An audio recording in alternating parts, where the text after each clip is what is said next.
여기서 제가 좀 어떤 글을 써야 되는지에 대한 얘기를 하려면 어떤 글을 써선 안 되는지에 대한 얘기를 하면 좀 더 빠를 것 같습니다. 어떤 글을 쓰면 안 될까요?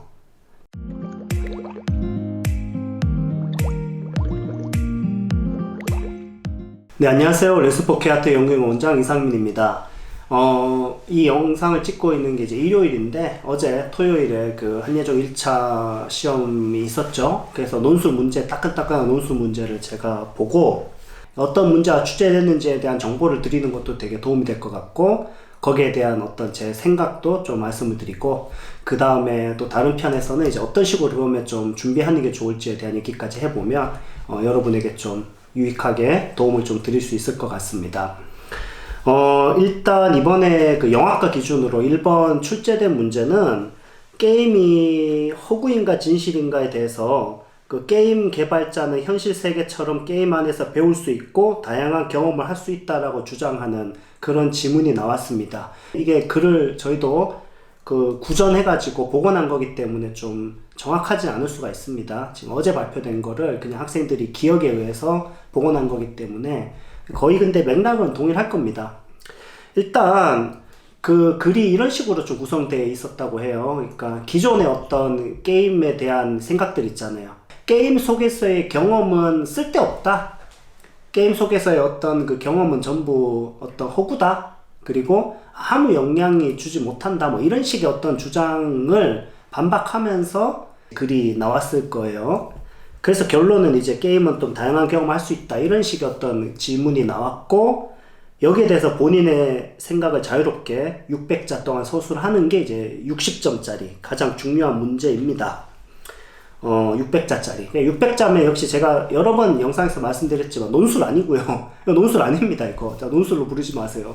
이거는 그냥 주제에 대한 자기 생각 쓰기 문제인데, 자, 그러면 어떤 식으로 좀 쓰는 게 좋을지에 대한 제 생각을 한번 말씀드려 보면, 일단 이 문제 자체는 전형적인 요즘에 어떤 한예종 영화과가 원래 입시라고 하는 게 좀 어떻게 보면 이렇게 포맷이라고 할까? 좀 객관적인 어떤 그 양식이라고 할까? 포맷을 갖추어 나가는 게 되게 중요합니다.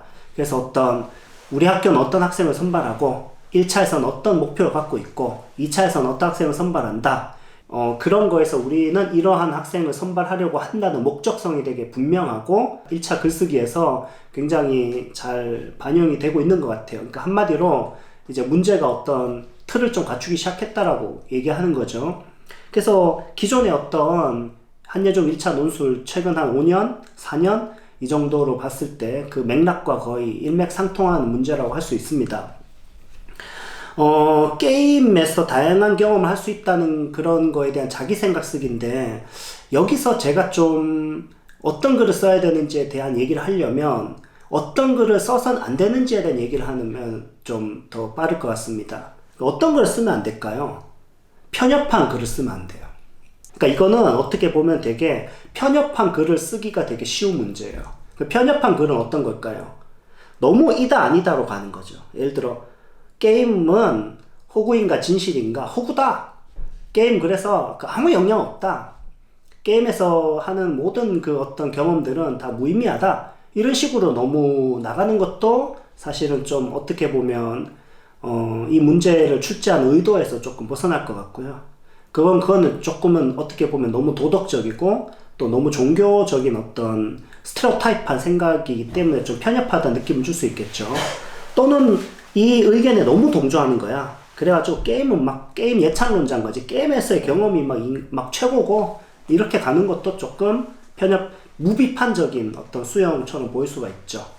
이 주장에 있어서 자유롭게 글을 쓰는 건데 너무 허구다, 진실이다, 뭐다 이거에 대해서 너무 단정적인 자기 생각으로 끌고 가서 너무 결론이 그래서 단정적으로 가는 건 편협한 오류에 좀 빠질 가능성이 큽니다. 좀 이 문제에서는 주의해야 될 것 같고요. 물론 한예종에서 자신의 견해를 밝혀서 어떤 A, B의 견해 중에 하나를 선택해서 그 자기 견해를 주장하라는 문제에서는 확실하게 자기 생각을 그 A 아니면 B 중에 하나를 선택해야 돼요. 근데 그런 문제가 아니라 지금은 자유롭게 서술하는 문제인데 여기서 너무 이다 아니다의 논쟁으로 가는 건 좀 지혜롭지 못한 것 같습니다. 그게 이제 된다 안 된다가 아니라 그렇게 써도 뭐 글을 짰으면 붙겠죠. 봉준호가 뭐 게임은 호구다라고 쓰면은 뭐 붙겠죠. 자기가 그거를 설득시킬 수 있는 능력이 있잖아요. 그러면은 좀 단정적이어도 되는데 보통은 이 문제에서는 좀 제가 봤을 때 좀 지혜롭지는 못한 선택일 것 같아요. 또 하나는 기존 규범을 너무 쉽게 받아들이는 거죠. 게임이나 어떤 이런 그 현상에 대해서 너무 학습적인 그 생각들 너무 쉽게 받아들이는 거죠. 예를 들어 뭐 게임은 폭력적이다 이런 걸 제가 봤을 때 게임은 폭력적이다 이걸 쓰면 안 될 것 같은데요. 뭐 게임은 뭐 정신 발달에 뭐 방해를 준다. 그러니까 게임에 대한 어떤 도덕적 논쟁이나 또는 뭐 규범 사회 규범적 이런 논쟁으로 가서는 안 될 문제죠. 그렇기 때문에 첫 번째 여러분은 절대로 편협한 글을 쓰지 않도록 피하면 좋은 글을 쓸 수 있겠죠. 그 다음 두 번째, 그럼 편협한 걸 피하고 그 다음 어떤 걸 써야 되냐? 사고의 깊이를 드러내는 글을 써야 되겠죠. 그럼 사고의 깊이를 드러내는 방법은 어떻게 해야 되냐? 두 가지가 있어요. 제가 두 가지를 제시해 드릴게요. 1번, 키워드를 파고들라. 여기 제가 문제가 정확하게 복원된 건 아니고 학생들 말을 들은 거라서 정확하지 않을 수 있겠지만 학생들이 복원한 글만 봐도 키워드들이 좀 보여요. 예를 들어서 자, 게임은 현실 세계처럼 게임 안에서 배울 수 있고 다양한 경험을 할 수 있다.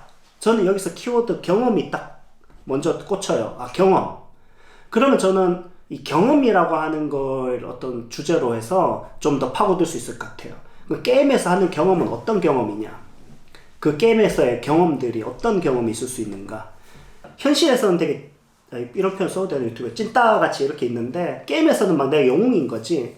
근데 거기서 막 리더십을 발휘하고 막 그 저기 막 팀원들 길드 막 이끌고 공성전 해갖고 막 리니지 막 다 박살내고 막 무슨 막 훈장 달고 이러는데 그건 리더십이냐 아니냐. 그것도 리더십일 수가 있고 어떻게 보면은 그 개인의 어떤 성장과 연결이 될 수도 있는 거라고 볼 수도 있거든요.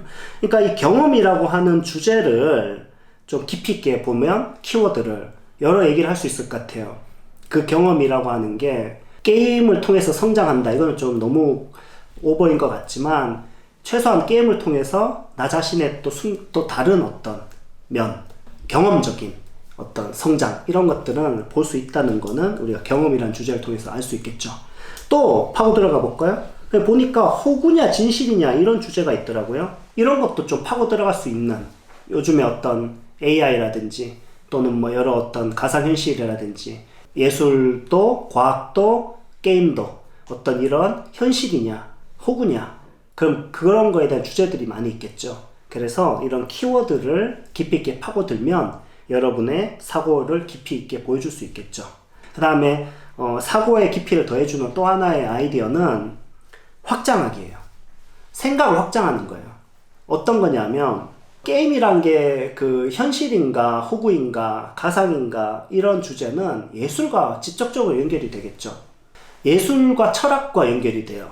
미메시스 뭐 이런 개념인데 이건 너무나 중요한 주제거든요. 예술에서 여러분 나중에 뭐 대학원 같은 데 가면 거의 뭐 그 몇 과목이 이 주제를 가지고 철학적으로 다루는데 그 과목이 많이 있어요.